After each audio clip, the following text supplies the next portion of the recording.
welcome back. So today we're going to be installing this water filter that I bought from Supercheap Auto. It's a inline carbon filter by Explore, that's the brand on it. Now I had a best filter in the old camper, the BEST filters. They're about $120, $130. This particular one is $45, and I just want it so that we can get rid of the chlorine taste out of this tap. Our water is chlorinated here, unfortunately. It never used to be, but it is now, and it does start to give off a bit of a flavour once it's been sitting in the tank for a little while. Now, my plan is to just filter this tap in cold only. Now, the reason for that is I actually kind of like the idea of the chlorine staying in the tank, because the chlorine will help keep some of the nasties out of the tank while it's sitting there. Actually brings up an interesting question. Do you store your tank empty or full in your camper, car or caravan? Because there's so much debate over this, and I am a store it full kind of guy, and I wonder if I should, because often if it's been sitting there for a little while, I'll drain it and refill it before I go anyway, and it just seems a little bit wasteful. So let me know down below, do you store your water tank empty or full? All right, back to this. The problem that I have is that this comes with a 1/4 inch MPT to this sort of standard garden hose fitting, because it's designed to fill up the tank with this filter, not actually sit in line with the water pump. But that's not going to work for me, and I had a heck of a time trying to find the adapters. I'll go into that in a minute. So let's just have a look how this is going to work first. So we've got the drawer here, and we need to just release those latches. And goes the other way. There we go. Let's just see if we can get this drawer out without dropping it. Okay, just pop that over here. Okay, so inside of here we have our plumbing, and I have already looked at this. That's how I knew what I needed. So we actually have some standard household style 1/2 inch BSP fittings here. Theoretically, I should be able to just unscrew and screw in. So I might want to turn the water pump off first and let the pressure out. Okay, now back to this issue that I had. So trying to get a 1/4 inch MPT to a 1/2 inch BSP, which looks like this, just like what you have on your dunny or on your flick mixer at home, proved to be somewhat difficult. I went to Bunnings and they said they don't do MPT fittings. So I went to the ag shop, they don't do MPT fittings. Went to TradeLink Plumbing Supplies and they said, no, we don't do MPT fittings. So I went where I should have gone in the first place, down to the local bearings and hydraulic shop, who always sort me out. And they said, well, you don't need an MPT fitting. A BSP will go into an MPT, but an MPT won't go into a BSP. So over here we have two magic fittings, 1/4 inch BSP to 1/2 inch BSP, male and female. Theoretically, these should do the trick. So I'm currently making a mess here, but there we go. That's separated our rigid line or semi-rigid line from our flexi hose there.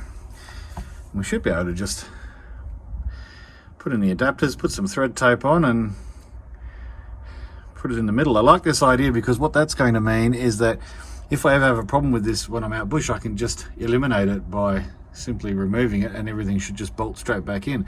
The other thing is, even though I've spent $10 on these additional connectors, or these additional adapters should I say, that $10 is going to be saved over and over and over again with the cheaper cost of that filter.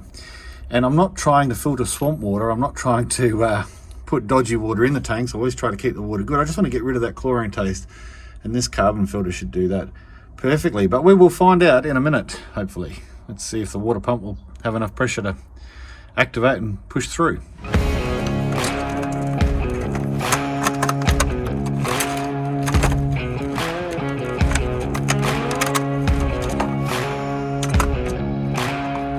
Now hopefully this won't be too much of an issue, but I noticed that The original MPT thread there has an O-ring on it, which this doesn't. Actually, I wonder if I can put that O-ring. Hang on a sec. Well, I put lots of thread tape on there and I put the O-ring on there, but I'm not sure if that's actually going to make it better or worse having that O-ring on there. I can see where it seats in the end. I'll just put it in and see what I reckon. Might have to just take it off and just hope for the best with the thread tape.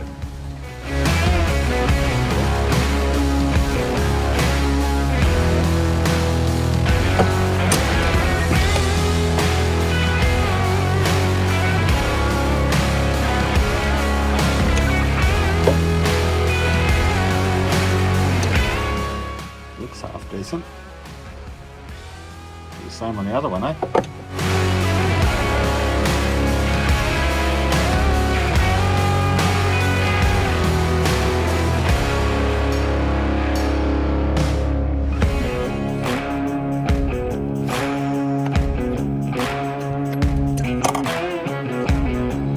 Alrighty, so there is our filter, hopefully ready to bolt straight up. Let's have a look and see how this goes.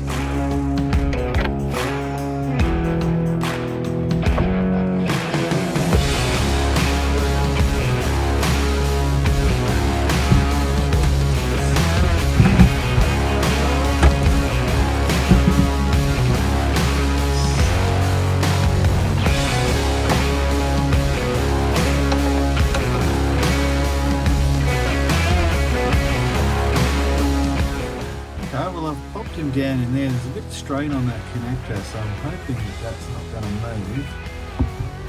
That's all good at that end. Pretty top end, but it's okay. What I am going to do though is run some cable ties around so that it doesn't bounce around if you're going over corrugations, but let's just see if it leaks first.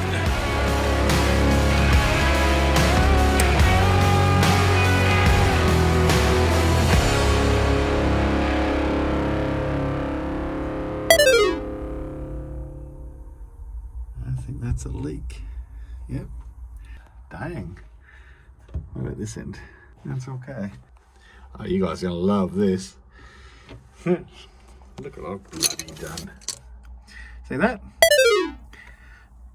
See that? That's not how you do it. That's bloody backwards. Alright. Well, I don't think we've got any leaks this time. And now the flow is going in the correct direction. And so now we need to turn it on and off a few times and see if it leaks.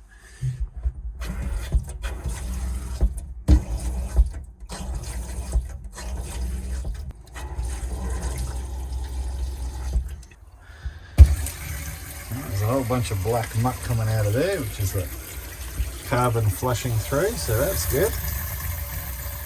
The advantage of this setup is it'll filter out of the tank and it'll also filter straight from mains, which is really good.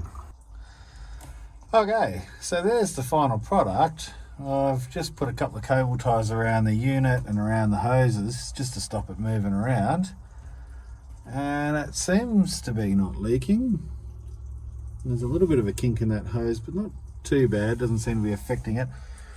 Well, I'm just running some water through it now. I've been running that for quite a while. Probably put 10 or 20 litres through there, so see what it tastes like.